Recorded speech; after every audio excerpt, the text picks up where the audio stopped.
Hello guys, today we will talk about how to fix or how to solve the problem of Yango app you click on settings.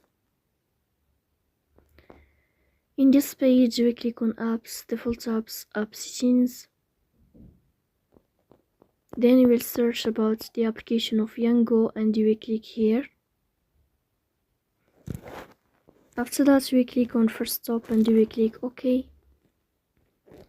Then you will enter to the window of storage. Here you will click on clear cache. In the end you will turn off your phone and you will wait a moment to restart your phone again to fix that problem. So that's all. Don't forget to support us by like and subscribe. See you next time and thank you for your watching and your attention.